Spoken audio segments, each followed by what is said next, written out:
Sabotsy faharoa ny volana Jona 2024 sabotsy voalohany ao anatin'ity volana Jona ity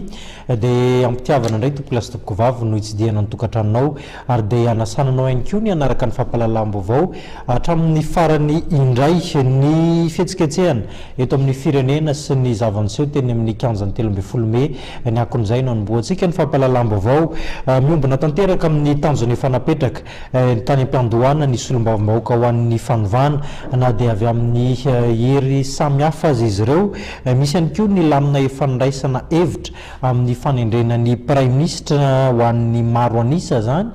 fanendrena prime ministre izay miteraka fanin-kevitra maro samy hafa teto amin'ny firenena ho arahantsika ny akom-baovao. Mandeha ny resaka tato ato fa miady ny antoko tia Masiny Mapara amin'ny resaka fanendrena ny ho prime ministre. Nanambara nefa hianatra Razafy Manantsoa androany fa efa miombona tanteraka ary efa nifamela ireo solombavam-bahoaka roa tonta iray ny tanjona dia ny fanovana ary ny anala ny filoham-pirenena Hery Rajaonarimampianina eo amin'ny toerany. Amin'ny fifidianana ho avy koa dia samy maka ho azy ny roa tonta raha nambara ny hatrany. Ianareo ve dia iorakoraka sy anompony tim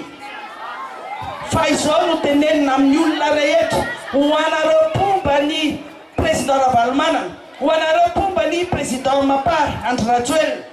zao no zavatra tenenina amintsika ekena nisy zavatra nitranga tamin'ny 2009 izahay no niaran'izany ka oka ny hafa tsy hosarotiny alohanay izahay ara-mazaka ka maninonareo no sarotiny ny député efa mifamela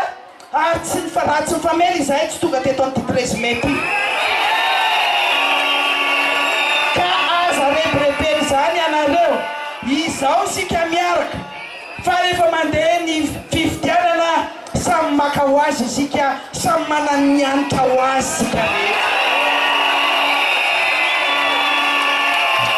ary ny tima manana ny anitra ho azy